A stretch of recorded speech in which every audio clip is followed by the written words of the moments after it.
This person called Mark Carney a globalist, and so someone said, hey, where's your car from? And he said, the US of A. And I would like to inform you that Mark Carney is not an American, and you are not an American, you are a Canadian, so it's very globalist of you to get a car that was manufactured or parts were made in another country. I went to university in 2011, okay? 2011, in a time frame when we were still discussing cell phone usage in schools because smartphones had just become a thing. Everyone was moving from Blackberries to iPhones.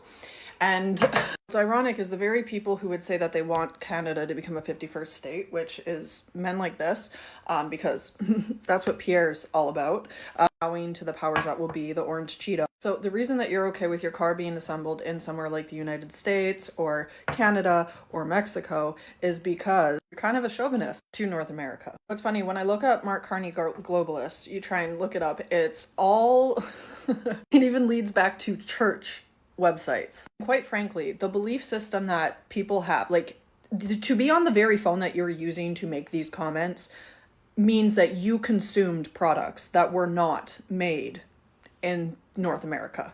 The battery in your phone, the lithium, is mined out of Africa, specifically in the Congo. It gets to the point where, like, people who aren't educated and who don't understand how the world functions at this point, we have come to a place, we exist in a world where the things that you want to use and consume do not exist in the places that you live. And they're, quite frankly, a lot of it is impossible. And if not, the infrastructure that would need to be created in order to do those things would take so much time and money. And you guys don't like the government spending money.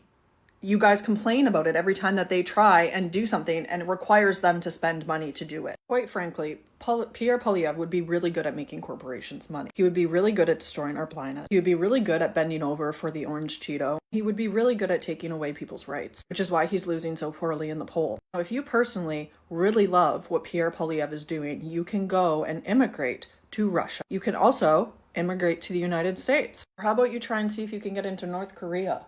Aren't you guys the ones that have that New World Order conspiracy theory? And you don't seem to think that that it's weird that the orange Cheeto is conspiring with North Korea and Russia, and now we have a political leader of the Conservative Party attempting to work with the orange Cheeto, who also wants to work with North Korea and Russia. I remember once upon a time when conservatives used to hate fascism as much as the liberals. It's weird. But once again, if you're going to tout that you don't like globalist things, I beg you, go through your life and try and replace everything you own with Canadian products, not American. Because if you don't like globalization, you don't like what the world is like, isolate yourself. Try it. Go in the backwoods of Ontario, of Alberta, where you don't have internet service, and stop making comments. Because I grew up in northwestern Ontario. The people who think like you, once upon a time, shut their mouth, disappeared into the woods, and lived on their little piece of land in the middle of nowhere, and came into town for groceries once a week.